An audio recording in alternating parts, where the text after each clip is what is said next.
Hello again. Now the main stories in London. Documents relevant to a review into the death of a private detective have been discovered by the Metropolitan Police. The paperwork relating to the death of Daniel Morgan, whose body was found in a Sydenham car park in 1987, were discovered in a locked cabinet at New Scotland Yard.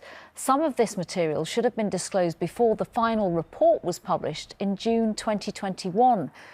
The police has apologised to Daniel's family and is assessing the impact of the missing files. A panel of MPs will consider whether to open an inquiry into the Metropolitan Police's arrest of anti-monarchy protesters over the coronation weekend. 6 demonstrators were the first to be arrested under the new Public Order Act. Dame Diana Johnson, who chairs the Commons Home Affairs Committee, said there were real questions to be asked about the practical application of the law. Yesterday, Sir Mark Rowley defended the acts of his officers but expressed regret that protesters were stopped from demonstrating. The Conservatives have begun the contest to choose a candidate to challenge Sadiq Khan in next year's mayoral election. London Assembly member Susan Hall is the latest to throw her hat into the ring. Meanwhile, a prominent anti-ULEZ campaigner has been chosen to represent the former Brexit party, now known as Reform UK. Obviously, I want to scrap ULEZ. I want to cut crime, and that's very much an important part of the thing. I want to triple the number of bobbies on the beat. I think we can do that.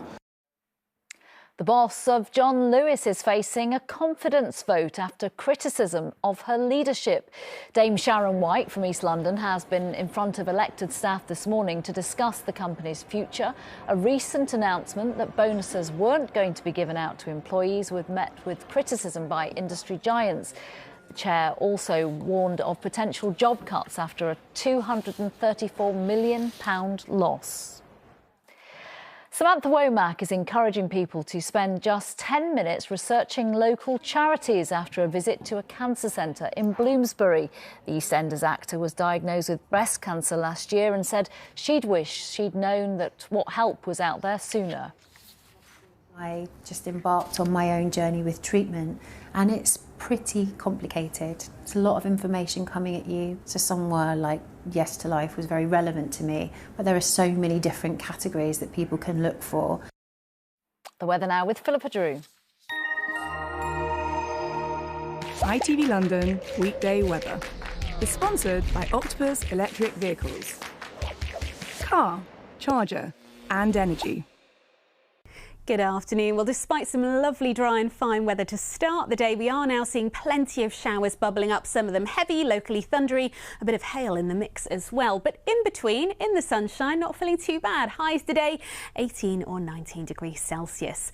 Through this evening, still a fair few showers on the scene, but becoming fewer and farther between as the night wears on. And even under the clearest skies that develop, it will be relatively mild, lows of 8 or 9 for many.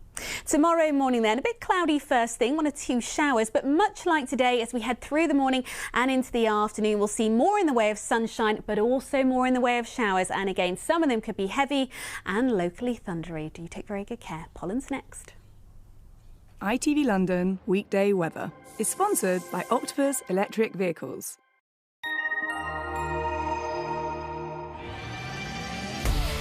Hello, summer. Piri sponsors ITV Pollen Count. Well, if you are a hay fever sufferer, you'll know we're very much in the midst of pollen season. Levels generally moderate over the next few days. Tree pollen still the main culprit, but some grass pollen coming through too now. Duncan's here at 6. Goodbye from me.